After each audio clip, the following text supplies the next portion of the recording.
All righty. Hello, everyone. Welcome to another conversation that I'm so excited to have.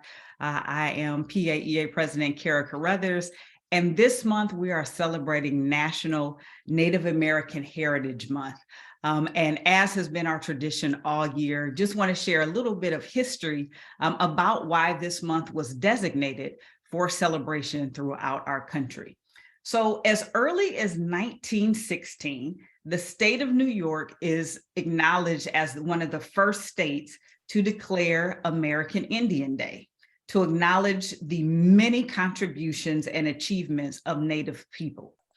In 1976, then President Gerald Ford designated a week in October as Native American Awareness Week. But by 1986, Congress decided to designate a week within the month of November. And in 1990, a joint effort of Congress and then President George H.W. Bush had a resolution designating the entire month of November as National American Indian Heritage Month. So this was HJ Resolution 577, and it stated, American Indians were the original inhabitants of the lands that now constitute the United States of America. Native American Indians have made an essential and unique contribution to our nation and to the world. And so with that sentiment, I thought it was most appropriate to share this month's conversation with PA Katherine Footracer, who is the chair of the NCCPA Board and a practicing PA. So Katherine, thank you so much for joining me this morning to have this conversation. If you would just share a little bit of information about yourself, how long you've been a PA, the areas you practice, and the work that you do with NCCPA. Well, thanks for having me, and thank you for having this focus on American Indians this month. I'm Katherine Footracer. I'm a certified PA. I practice in family medicine, and I've been doing that for almost 15 years now. And I love being a PA. I've been on the NCCPA board. This is my 7th year, and I'm chair this year, and I'm deeply honored to be trusted with that responsibility. Awesome. Well, I appreciate you again taking time in your busy schedule, and we were battling time zone changes to get this scheduled. So I certainly appreciate your willingness to talk about this and to celebrate this month with us. So if I could just ask, why is this month so significant to you? This month is significant to me because I'm Navajo. And while I grew up in Los Angeles and I don't have a strong cultural connection, I still am Navajo, and that's part of how I identify. And this month is significant because it helps people realize that we're still here. I think one of the big misconceptions people have about American Indians is that we don't exist anymore. I lead tours for a nature center near me, and sometimes I'll talk about American Indians as part of that. And I get questions from students and from parents sometimes that basically ask, they still exist? And this month is just kind of a celebration of, yes, we are still here. We may not be as visible, we are not as numerous, and we often kind of get mistaken for other races or ethnicities, but it's really just encouraging and refreshing to have some acknowledgement of our presence. Yeah, and that's amazing, particularly with, as I was researching this month, knowing that, well over 100 years ago, the state of New York acknowledged the indigenous and their contributions, and it's something that we've done. But for people to still think that there's not a significant, I would still say a significant presence of the indigenous community within our culture, within our society, that's a little baffling to me. I think a lot of media portrays it as back in the day. Here's that from the 1800s, the 1700s. And I think that's where people get a lot of their imaging from.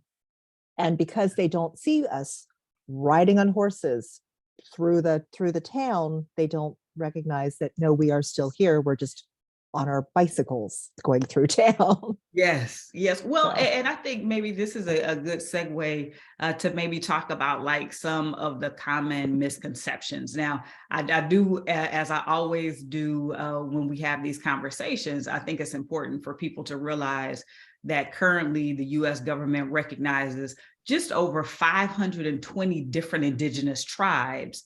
And there are still several other tribes that the government does not recognize, but that exist. And so as we're kind of talking about things, remember, we're not painting a broad brush, right? Because you have 500, I would dare say 600 plus different tribes, customs, languages, thought processes, religious beliefs, and acknowledgements. And so we are talking somewhat in generalities, but I think it's important that people know there are differences because of the multiple different communities that exist within this overall umbrella. But what are some misconceptions that are unfortunately kind of generalized and stereotypical about Native American Indians or the indigenous here in the US? Well, first off, thank you for recognizing how many different tribes there are and the diversity of it. A number of years ago, the Smithsonian created a museum called the Museum of the American Indian, which I love that it's there. The cafeteria, ooh, really good. But it's tried to fit all 500 of those into one museum. So it'd be the equivalent of saying the Museum of Europe, trying it into like one little thing. Yes. So I do appreciate just that. Yes, there are so many different tribes, and there may be overlaps between beliefs, but there are a lot of distinct cultural differences.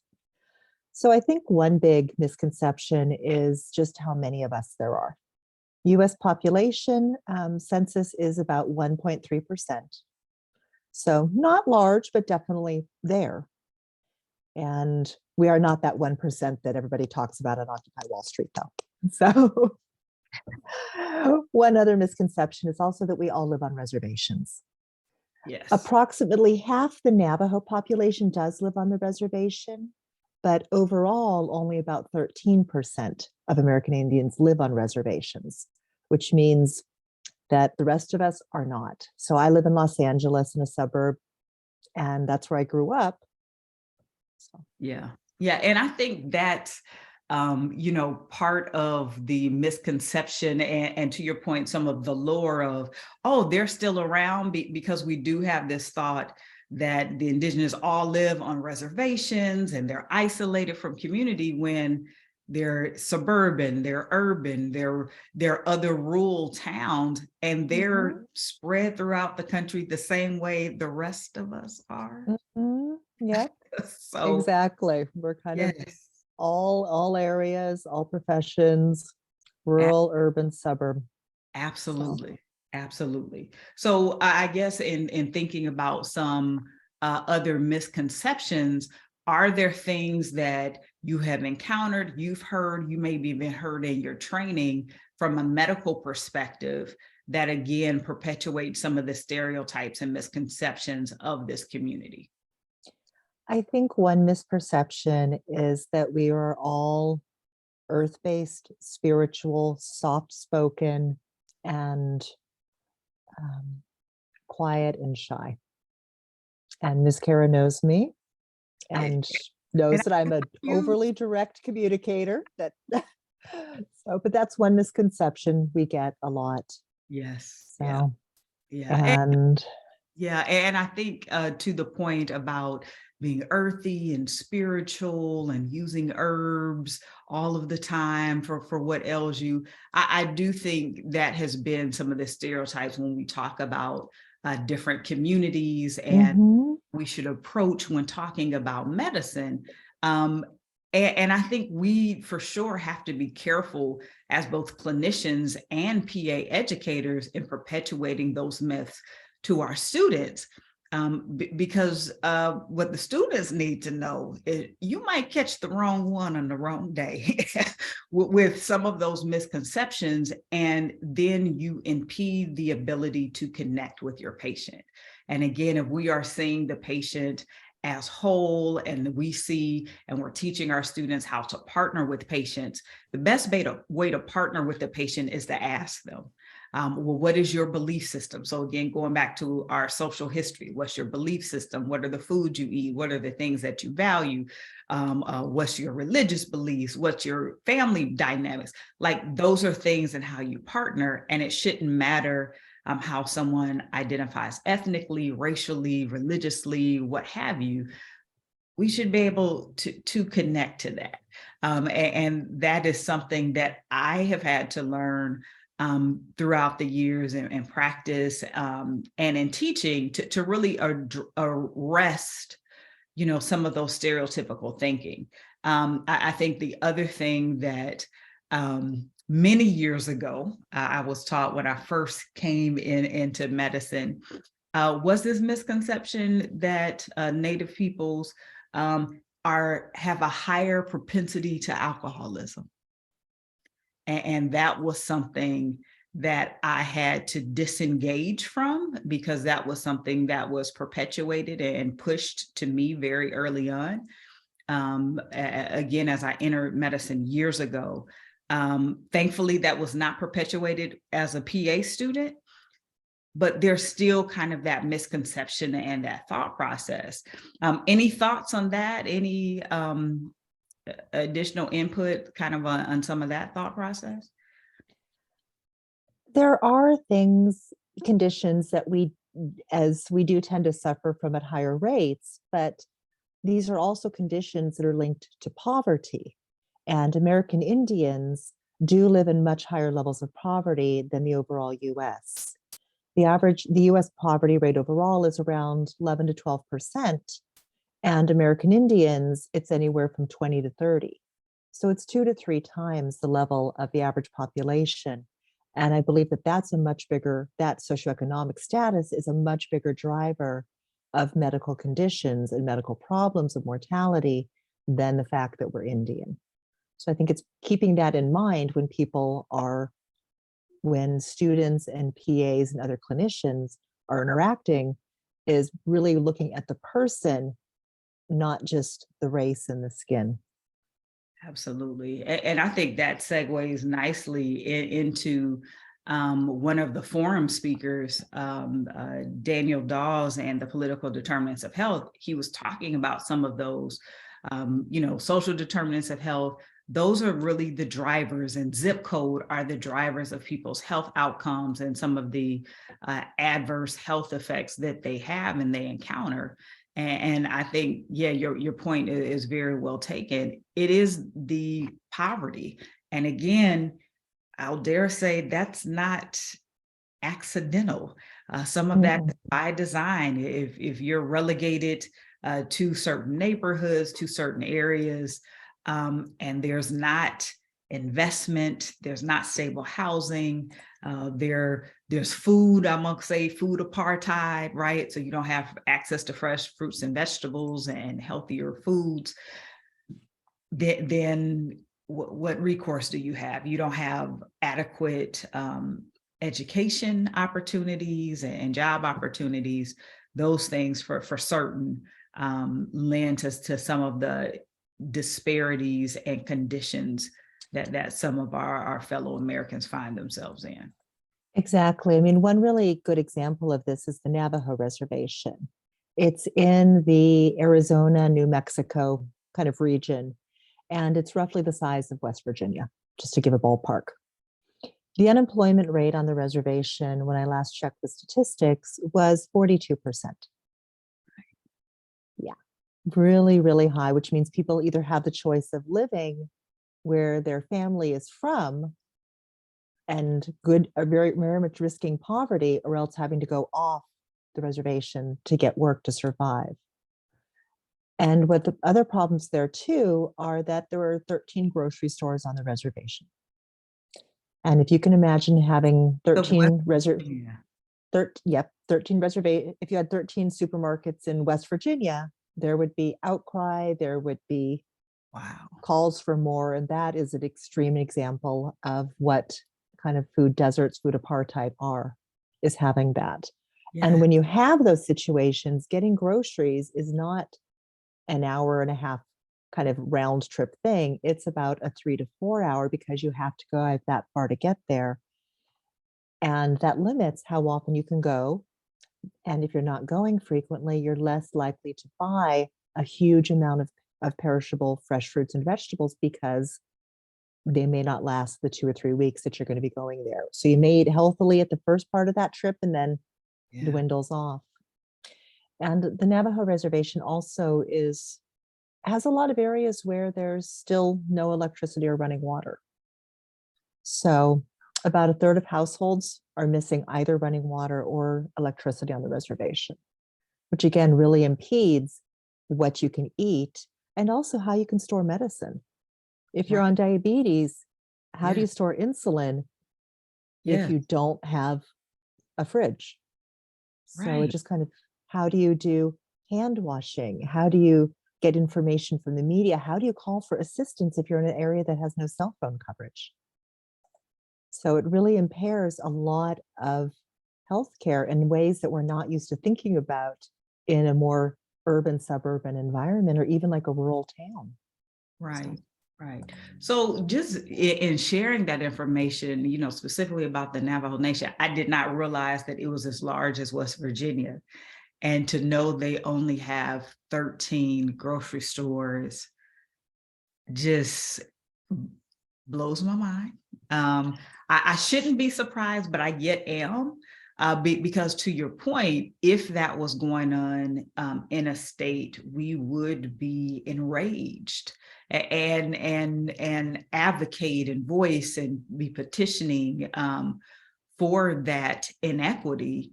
And so, what are some tips that you have for PA educators? Because again, I'm sure, as we shared earlier, there are over 500 recognized tribes. And again, and groups within this population. And again, I'm not challenging anybody to learn about all 500 and saying that that's what you have to do. But how can we, though, help teach our students and share information with our students to help them be mindful, to be aware? Any suggestions that you have for us? I think one is to really ask patients when they're not doing the treatment we recommend, why?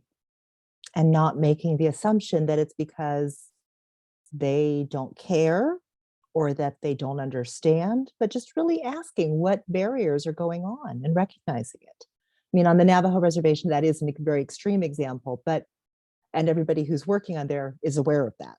So Yeah. but I think in a lot of areas here, even in LA, if somebody doesn't have a car or doesn't feel safe taking transportation, getting fresh food can be difficult depending on where they're living. And just asking people rather than making assumptions about something. Yeah. Yeah. Because, to your point, like I would dare say, and I hope people don't get upset with me for saying this, but there aren't many cities here in the US that has good public transport. Right. And I think there are certain cities. So again, I'm currently in the DMV area, Metro, been on it, used it, great bus system compared to some other places in the country that I've lived or I visited. And you are lucky if a bus goes throughout the city. Well, but to that point, even if there is good transit, have you ever had to do grocery shopping when you're reliant on a bus? Well, I've done it a few times, and Yeah, it's really hard. You have to it's, have a it's cart, you have to be able to carry stuff. It yeah, requires a fair amount of physical dexterity and strength to do that. yeah, So even if there is that, it's still really hard to do. yeah, yeah. So, yeah, so even if the transit's there, You said you it's have to do so a lot of difficult. you have to do a lot more frequent trips Yeah. to be able to get that, and that can be also really hard. So that is really one big barrier that I don't think we think about as much is getting access to healthy food. Yeah. Yeah. And the costs, right? Because Mhm. people are on a limited income and they have to make additional trips. Do they have that disposable income to be able to do so? As well as, to your point, the physical ability to lug that, or, can they afford to buy like a nice little cart? Is that even accessible, or do they have the strength to lift that up onto the bus and navigate? Mhm. Yeah. Yeah, Ooh, there's a lot of stairs. barriers we don't really think about. Yeah. So, Yeah. yeah. Oh, wow. Okay. All right. Well, we've kind of touched on this a little bit, like you mentioned, diabetes, and Mhm. if there's a lack of electricity to store insulin, if that's what someone is using to manage their diabetes. Are there other, or can you touch on some other common, again, we're generalizing this, common health concerns within this population? That's significant. Yes, definitely. One thing, when I was doing some research on this, one thing I was noticing was that on a lot of different conditions, such as diabetes, chronic liver disease, obesity, substance use disorder, and depression, the actual prevalence in American Indian population isn't that much higher, but the mortality is. Yes. So, for example, in diabetes, their cases, or overall cases, are about 15%, which compared to the US is about 13. I think that's going up, but mortality from diabetes among American Indians is around, the rate is around 66 versus overall US is around 20. So Wow. people are having conditions at similar rates, but they're dying at much higher because there's not getting that adequate care. With liver disease, prevalence among American Indian is about 2.5. Among all US total is about 1.7. So a little bit higher, but not extreme. But again, the mortality rate, and this is rates per 100,000 population, American Indian mortality is about 43 per 100,000. Overall US is about 10. Wow. Yeah, so it isn't just that we're having these diseases more, we're just getting more complications and not getting the care with that. Yeah. And So, it kind of circles back to what we were talking about, some of the other conditions, whether it's mhm, foods, it's transportation, it's things that we consider basic things: electricity, running water, having mhm, access to the internet, having phone service, right? Because if you need help and you need to make a doctor's appointment, but you don't have cell service and there's no yeah, landline available, again, those are the other factors I think we don't often think about as clinicians, yeah, and as medical educators, how that impacts health outcomes. Because it's not a word I don't use, that the patients are non-compliant or non-adherent. yeah, Because yeah. And yeah, who I goes around saying I don't want to be well? so I think one thing that plays into it too, though, is that depression rates also really fall into this, and a sense of disenfranchisement, not being heard, being marginalized, are just not trusting the healthcare medical system, which, is, there are many good reasons that people do not trust the healthcare system based on what's happened historically. Yeah. So, but I think depression and that kind of sense of not being heard, not being seen play into that also, because we all know that when patients don't feel a connection with a provider, they're less likely to follow treatment, they're less likely to follow through, they're less likely to return, they're less likely to let us know when there's a problem going on. And so I think we really need to connect with people more. Any tips for us PA educators to help our students do that? And things that you incorporate into your clinical practice? I smile at people, even through my masks. People can tell when you're smiling. And I try to sit down and just listen for a few moments and ask people what I a lot of times I'll just start with asking my patients I see regularly, how are you? What's going on? And it staggers me how often they start crying. because no one's asked them that in a way other than expecting the answer fine. So, and just having somebody listen for a moment, it brings up a lot of other issues going on. Mhm. One thing I think that students and PAs should be cautious about when talking with people who are American Indian is asking about tribe. A lot of times people ask because they're just curious.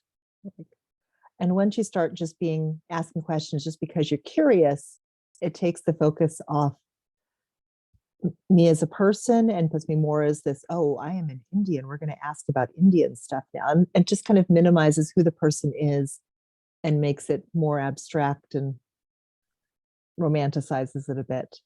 You know, I've had patients do this where they're like, oh, that's so neat. I'm like, why? They're like, they pause like it's just like, just because you've seen Indians on TV and in movies, it's just, this is just who I am. I live in a house. I don't live in a teepee. I don't wear regalia. Like it just, but having that kind of getting into what tribe are you and what's this, just always, some people like to discuss it and they will bring it up. Mhm. But if we're talking about other things, that can just be really a little more minimalizing. And I think people are doing, and I always get it just because I'm curious. I'm like, you know, it's similar question. I'm curious. Can I touch your hair? Oh, Similar kind of thing. It's like, oh, I'm just curious. I'm like, well, just curious isn't enough. Yeah. Yes. So And it centers you and not me as a person. exactly. It changes the focus. Yes. So Whew.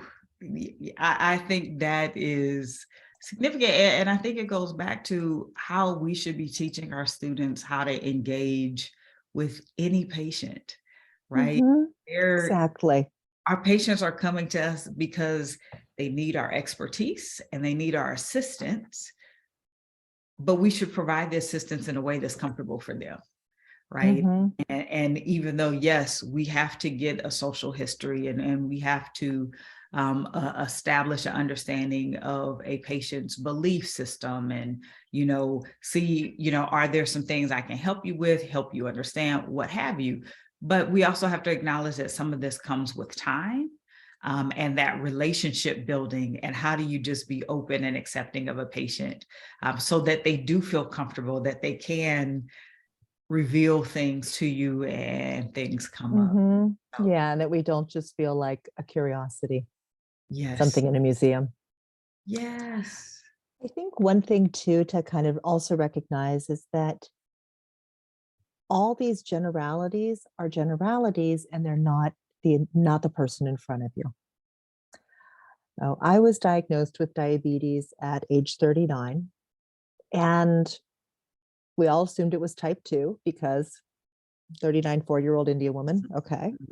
Except none of the oral medications were working. Oh. And I, being a PA, I knew what they should be doing. I knew that, you know, the metformin I was on should be doing this. So I cut it out completely for a week and I double dosed for a week. And my sugar changed like, 5-10 points maybe in that time. I'm like, okay, new medication not working. And I talked with my doctor at that time and said, I'm concerned I'm type 1, not type 2. And he refused to consider it. So I found a different doctor. Yes. Because I was like, no. Yes. And now I have an endocrinologist for my type 1 diabetes. So but it was just that stereotype that delayed some care and just not willing to look past what is typical. Wow. And again, we know they used to categorize it, what is MODY, mature onset diabetes of the young, where it's type 1, but it presents a little bit, definitely a lot later than we typically. Yeah. This was, my endo called it idiopathic type 1. I'm like, great. Wow. So yeah, but just that delay and that refusing to believe this was even a possibility. Like, can we just get the C-peptide and just check? And he's like, no, you're not. Yeah, he knew I was a clinician. And yeah, just really didn't want to consider it. He said, oh, you don't look like a type 1. And I'm like, oh, man. So yeah. So again, new provider.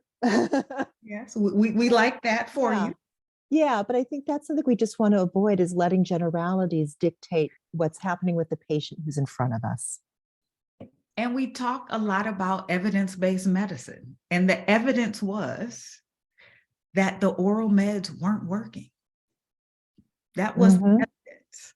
And you Yep. said, hey, and I know this might be a possibility. Here's a test that we can do to confirm or deny it because it's Mhm. working. Wow. Yeah. Yeah. My C-peptide came back at like 0.2 or something like that.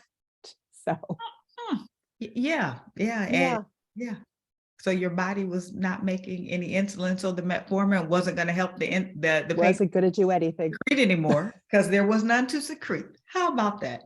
How about that? But Yeah. evidence-based medicine, though. Evidence-based medicine. Yep. Yeah. So, Wow. Wow.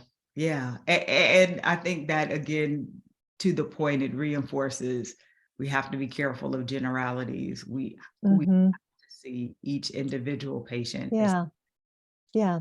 Generality may be a starting point, but and can offers some kind of, okay, you have higher risk for this, but that doesn't mean that that individual matches that generality.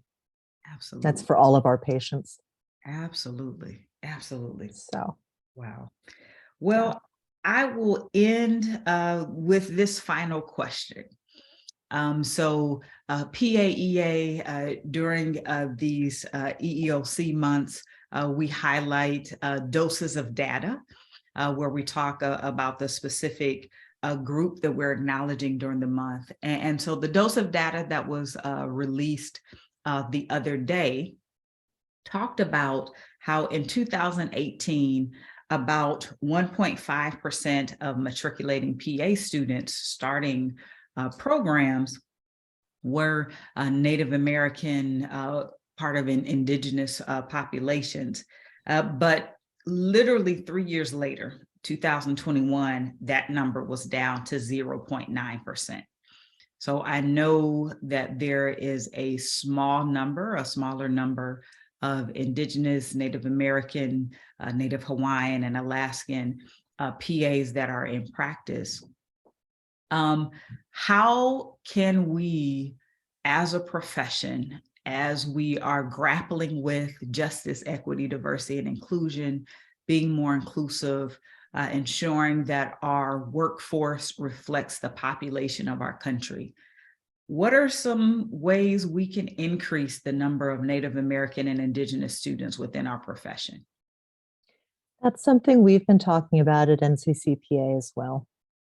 And to that, I think there's a few ways we can do. One is, I think, participating in project access, I think, is really helpful because, again, we're kind of, American Indians are kind of everywhere, just in small numbers. But I think doing programs that increase awareness of the profession, especially with BIPOC populations, will start increasing the numbers in our profession. And also NCCPA, we've created materials that are downloadable on the PAs Do That website that are free and can be used with elementary school, junior high, and high school students that are, again, about the PA profession. And we do have some slide decks and other materials that PAs can use to go back to elementary schools or other schools and do presentations about the profession. And I think as educators, one thing also is to be aware of that your Native American students may be coming from a higher level poverty background, but to not assume that, and to offer the assistance, but to not require it.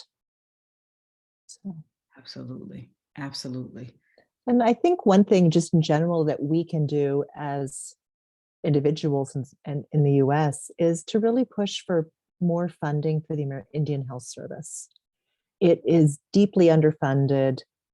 The average kind of money spent per year for the Indian Health Service per person is around $3,300.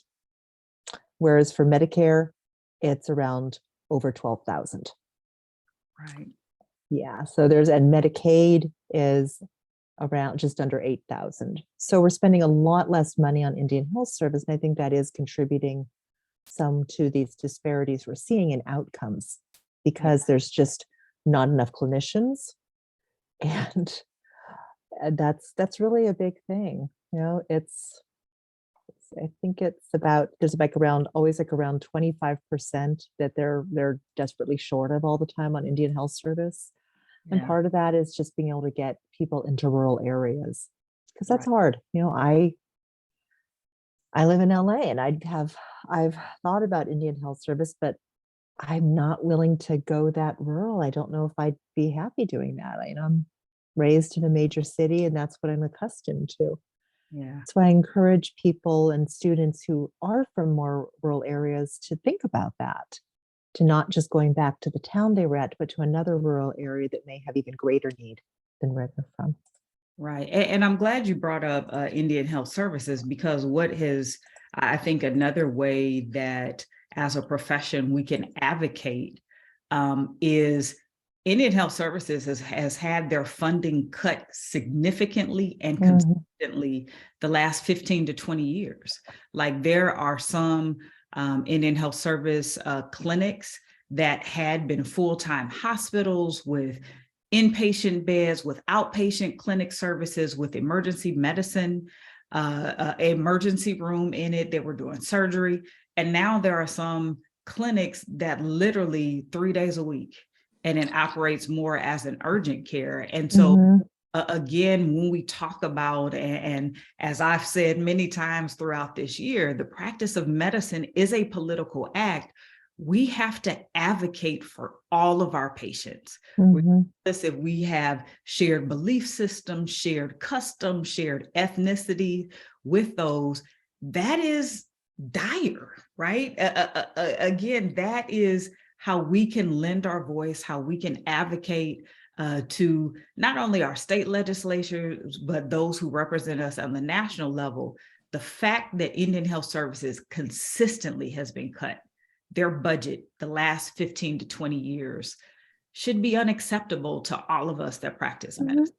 Yeah, and this is something that we can do by writing letters, calling our local legislators and asking them to increase funding. Absolutely. For example, at the early on in the pandemic, I did some volunteering out in Kayenta at the Indian Health Service clinic there. And it was a outpatient clinic. It had an ER. It had a building that could be used for inpatient, but was not, because it would never been, there wasn't the staffing, there wasn't the things. And so instead we had to ship people who were acutely sick a few hours away. Wow. And at that time in the pandemic too, the funding was so poor and the PPE supplies were so poor that women in the community were bringing their sewing machines to one of the rooms at the clinic and sewing Tyvek to make kind of coveralls and jumpsuits for staff, so that because there weren't enough gowns. So, yeah. And I even, to the point about like the loan repayment and the National Health Service Corps. I know that some of the Indian Health Service clinics are part of that loan repayment. And again, this is another opportunity, as we have talked at the forum as well, about having and establishing some uncommon clinical partnerships for clinical rotations for students. Again, I dare say in most states of our country, there are indigenous populations, right? How can we partner with those populations? Again, not telling them what they need to do, but true partnership and finding out what they need. And can we establish some clinical rotations with some of those clinics that serve those areas in a way that's helpful and beneficial to the community? Again, not us going in and taking over, telling them what they need to do. How do we partner with them? Because that also exposes our students to those populations, so they can see that you all are not extinct. Yep. You are thriving and surviving, and we want more to be thriving, right? But you're out here, right? As we all are, we should all be interconnected, because again, we're so much better together than we are apart.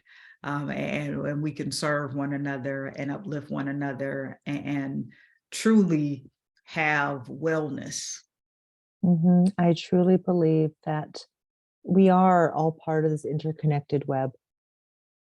You know, Absolutely. people, our world, all the life within it. It really is all interconnected. And the more we can foster those connections, the more we can strengthen and believe in them, the better our world's going to be. Awesome. Well, with that, Katherine, I am not going to take up much more of your time, but I certainly appreciate you coming on to have this conversation, to share some important information with us so that we can stay interconnected and that we can. So any last words? I'll let you close us out. Any last statement you want to share with us? I really encourage PAs everywhere to get involved in leadership. We all do wonderful work in the clinic, but there are problems that go beyond what we can address on a patient-to-patient level. And if we're going to really best serve our patients, we need to be looking at infrastructure, politics, and it doesn't have to be a huge commitment, but we need to start looking beyond just our clinics so that we to really care best for our patients. Awesome. Well, thank you all for joining us. And I hope that you have had a chance to reflect and celebrate National Native American Heritage Month. Thank you all.